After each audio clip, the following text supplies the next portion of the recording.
अस्सलाम वालेकुम। मार्केट के करंट सिनेरियो पे सर इरफान हैदर का रिव्यू लेते हैं। अस्सलाम वालेकुम सर। सर मार्केट ने प्रीवियस वीक जो है वो न्यू हाई बनाया और कल ओपनिंग के बाद जो मार्केट का बिहेवियर था, अब तक मार्केट 3,500 पॉइंट की करेक्शन ले चुकी है, तो इस पे आपका क्या व्यू है? जी वालेकुम अस्सलाम।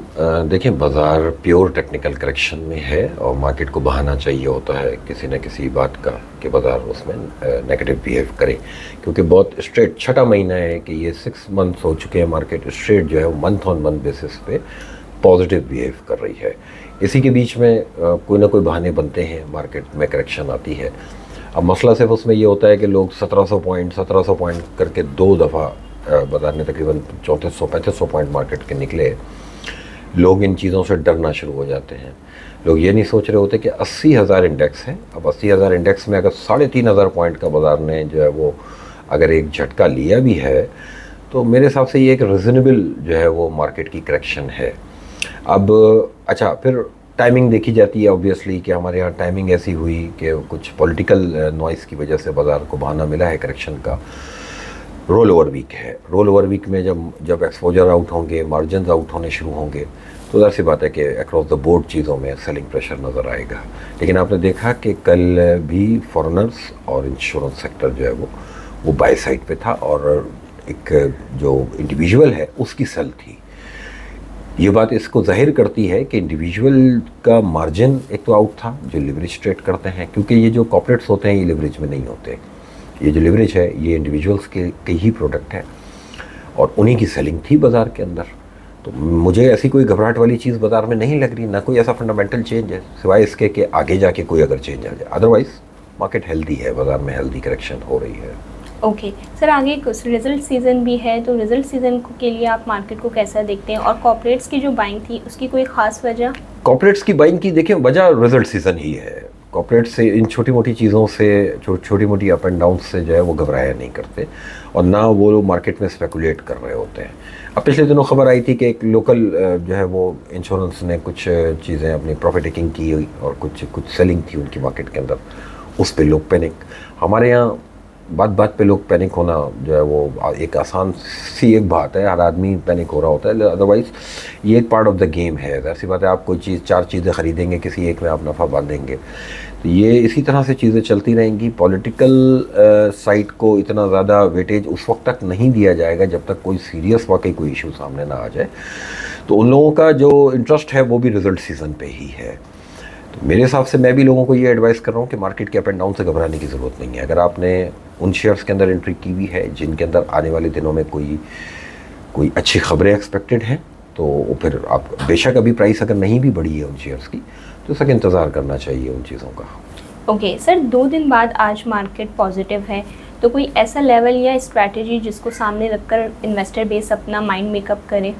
देखिए, अब क्योंकि चीज़ बढ़ने के बाद लोग तो बता ही रहे होते हैं।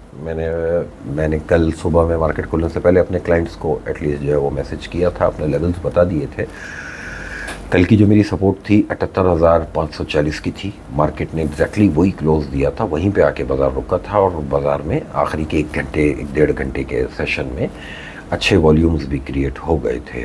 तो आज बाज़ार ने देखें उसी को पुल बैक किया है। बाज़ार सुबह में 1000 पॉइंट प्लस हुई थी, अभी 300 पॉइंट मार्केट प्लस है।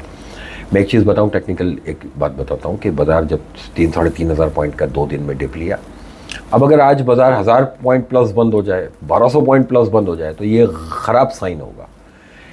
आज मार्केट को कुछ भी करके 200-300-400 पॉइंट के आसपास कहीं बंद होना चाहिए। इससे ज़्यादा बाज़ार में पॉइंट्स के गेंस एक दिन में नहीं होने चाहिए। बाज़ार जब तक किसी भी एक ख़ास लेवल पे नीचे आके कंसोलिडेट करके नहीं चलेगा तब तक स्ट्रॉन्ग फुटिंग पे नहीं होगा। मुझे नहीं लग रहा कि बाज़ार अभी कोई इमीडिएटली कोई नया हाई बनाएगा। मुझे लगता है कि अब मार्केट कंसोलिडेशन के फेस में आएगी और मंथ क्लोजिंग का बाज़ार इंतज़ार करेगा। Result wise, item wise, sector wise चीज़ें रिफ्लेक्ट होनी शुरू हो जाएंगी अब।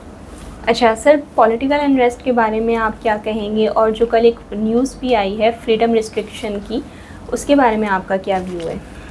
पॉलिटिकल, देखिए पॉलिटिक्स के ऊपर मैं ज़्यादा कमेंट नहीं करूँगा। पॉलिटिक्स को मैं प्रेडिक्ट भी नहीं कर सकता। सियासत एक अलग टॉपिक है और फिर पाकिस्तान की सियासत जो है वो एक गंदा टॉपिक है, उसको प्रेडिक्ट तो नहीं कर सकता। लेकिन बात यह है कि ओवरऑल जो सिनेरियो है, जो मुल्क के हालात हैं, और जिस तरह से कल की प्रेस कॉन्फ्रेंस वगैरह भी हमने देखी, और जो मुझे नहीं लग रहा कि कोई डरने वाली बात है। सियासतदानों की भी जॉब है, सुबह उठ के उनको कोई ना कोई बयान देना है, आपस में खींचातानी करनी है, पब्लिक को दिखाना है कि हम बहुत मेहनत कर रहे हैं। लेकिन पब्लिक इस बात को नहीं समझ पा रही कि मेरे और आपके इश्यूज़ के ऊपर कोई बात नहीं कर रहा। हर आदमी को अपने हुक्मरानी, अपनी सीट की फ़िक्र है। तो इसलिए मैं सियासत से ज़्यादा मेरा फोकस SIFC के ऊपर है, मेरा फोकस फाइनेंस मिनिस्ट्री की तरफ है। आज सुबह की खबर है कि आपके जो फाइनेंस मिनिस्टर हैं वो अब चाइना जा रहे हैं, कुछ अपने चाइना के जो लोन्स हैं उनको रोल ओवर करने की बात हो रही है, जो कि IMF प्लान का हिस्सा है। तो हम फाइनेंशियल साइड पे तो राइट डायरेक्शन पे हैं, ठीक है। और मुझे ऐसा लग रहा है कि आने वाले दिनों में और कुछ अच्छी खबरें हमें इंशाल्लाह सुनने को मिलेंगी।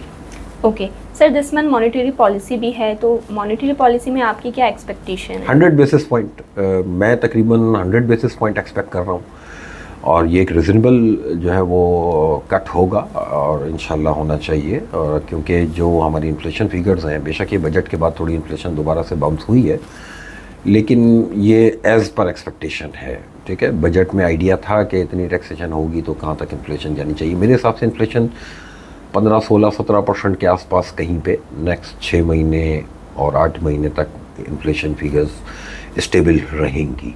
तो उस हिसाब से भी अभी और भी जगह बनती है इंटरेस्ट रेट को कट होने में। और इंटरेस्ट रेट का वैसी बात है कि अगर ये कट आ जाता है तो थोड़ा सा बिज़नेस कम्युनिटी के लिए, थोड़ा सा सेंटिमेंट्स के लिए बेहतर होगा, क्योंकि पिछले दिनों में बिज़नेस कम्युनिटी बहुत नाराज़ है, क्योंकि जिस तरह की टैक्सेशन हुई है।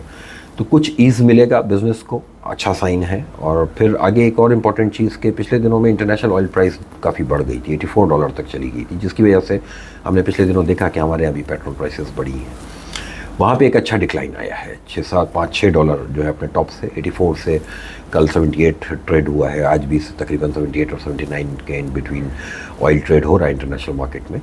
तो ये भी एक हमारे लिए इंशाल्लाह कुशन बनेगा। और ओवरऑल मैं नहीं समझ रहा कि कोई ख़राबी है, और आगे अभी ये इंटरेस्ट रेट के बाद भी और भी रूम होगा कि आगे भी हम दिसंबर से पहले 1-2 कट और भी देख सकते हैं। ओके सर, हमारे व्यूअर्स और क्लाइंट के लिए कोई ऐसा पर्टिकुलर सेक्टर जो आप रेकमेंड करना चाहें जिसमें फ्यूचर में अच्छी ग्रोथ और पोटेंशियल एक्सपेक्टेड है? देखिए, वैल्यूएशन के हिसाब से अक्रॉस द बोर्ड अच्छा है। मैं आप लोगों को जो बता रहा हूँ ना कि जिस तरह से चीज़ों में अब न्यूज़ फ्लो जिस तरह का रहेगा, उस तरह से ही ग्रेजुअली चीज़ों में जो रिफ्लेक्शन आएगी। हर आदमी बेसिकली देखिए, इंडेक्स बढ़ गया, हमारा आइटम नहीं बढ़ा, इंडेक्स बढ़ गया। अब कोई भी आइटम अगर आपको मैंने दिलाया हुआ है या आपने खुद लिया हुआ, किसी क्राइटेरिया पे लिया हुआ है, अब वो जिस क्राइटेरिया पे लिया हुआ है वो काम जब तक सामने नहीं है, फॉर एग्जांपल अब PIA था, PIA की प्राइवेटाइजेशन आगे बढ़ी तो ही उसकी प्राइस में रिफ्लेक्शन आनी शुरू हुई, ठीक है। अब आप नोट करेंगे PIA की प्राइस जो है वो एक रेंज बाउंड हो चुकी है। उसकी वजह क्या है कि अब जहाँ तक की ख़बरें अब तक हैं कि पिछले 2 महीने से बिडिंग हो रही है, अब वो मामला आगे उससे नहीं बढ़ पा रहा। फिर आज की खबर भी है कि मैंने किसी न्यूज़ चैनल पे देखी कि PIA के जो ऑडिटेड अकाउंट्स जो हैं वो अब तक लोगों के सामने नहीं आए। जब आप ऑडिटेड अकाउंट्स ही सामने नहीं लाएंगे तो बिडर क्यों बिड करेगा? तो कुछ गवर्नमेंट की तरफ से लैकिंग है, कुछ चीज़ों को कर डालने में गवर्नमेंट लेवल पे जो है ना अभी भी जो है हेजिटेशन नज़र आ रही है। वो मुझे नहीं समझ में आ रही किस बात की हेजिटेशन है। ये इदारे ख़त्म हो चुके हैं, इनको जल्द से जल्द इनसे जान छुड़ा लेनी चाहिए, लेकिन करना तो पड़ेगा क्योंकि ये IMF की शराइत है।